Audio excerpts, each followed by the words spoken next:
It was supposed to be a glamorous moment. Meghan Markle, all smiles, clutching her ever-rose cookbook as if it were the crown jewel of her lifestyle empire. Instead, the scene spiraled into an uncomfortable, biting roast when Dame Helen Mirren decided to speak her mind on live TV. Without theatrics or tabloid exaggeration, Mirren dismantled Meghan's entire performance, cutting through the polished exterior and exposing what many viewers already suspected. The cookbook wasn't about culinary passion, but a desperate PR stunt to mask the fading shine of her public image. The audience didn't need to be told twice. The tension in the studio was thick enough to slice with a chef's knife. Meghan's frustration was visible before she even opened her mouth. She has always been meticulous about controlling her narrative, but this was a situation where no amount of rehearsed charm could shield her.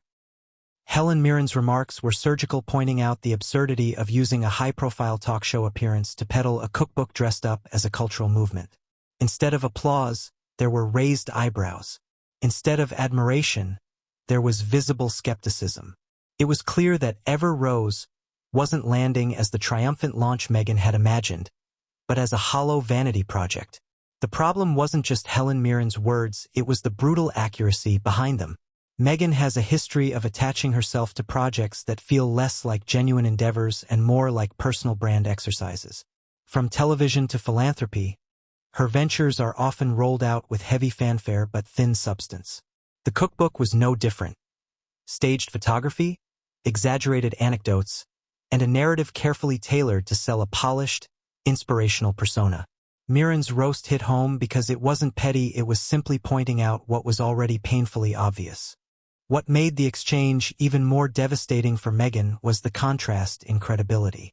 Helen Mirren, a revered actress known for her blunt honesty and commanding presence, has no need for cheap publicity stunts. Meghan, on the other hand, is seen by many as clinging to relevance through a carousel of ventures that rarely stand on their own merit. The optics were clear. A seasoned icon calling out a former royal's flimsy attempt at cultural capital. In a battle of reputations, Meghan came in already on the defensive, and Mirren didn't let her off the hook. The fallout was immediate. Viewers took to social media, not to praise Meghan's new cookbook, but to circulate clips of Mirren's unflinching takedown. Comments poured in, many echoing the same sentiment that Meghan had once again overplayed her hand, banking on her celebrity to carry a product that lacked authenticity. It wasn't a scandal manufactured by tabloids. It was a live, unedited moment that left no room for spin.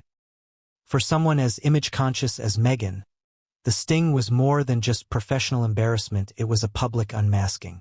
Every polished line, every staged smile, every carefully rehearsed anecdote fell flat in real time. What Mirren exposed wasn't just a failed product launch, but the deeper issue at the heart of Meghan's public struggles, the gap between presentation and reality.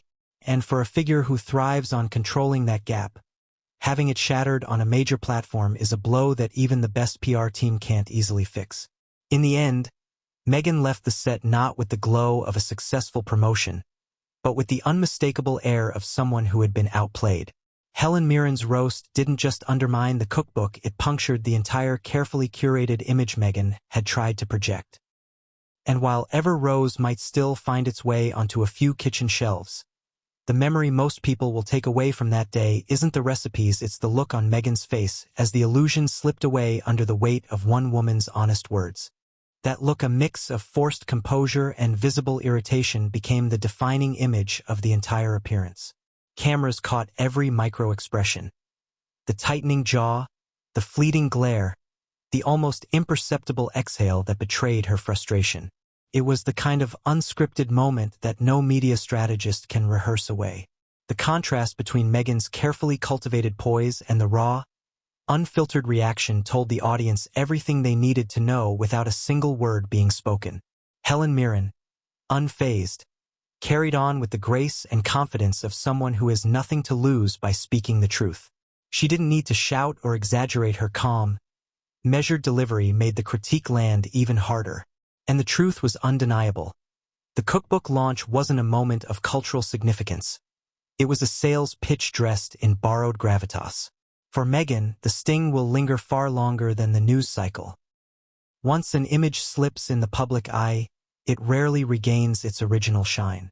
Ever Rose might be printed in glossy pages, but that live exchange will be replayed, analyzed, and remembered as the moment her veneer cracked under the weight of authenticity she could not match.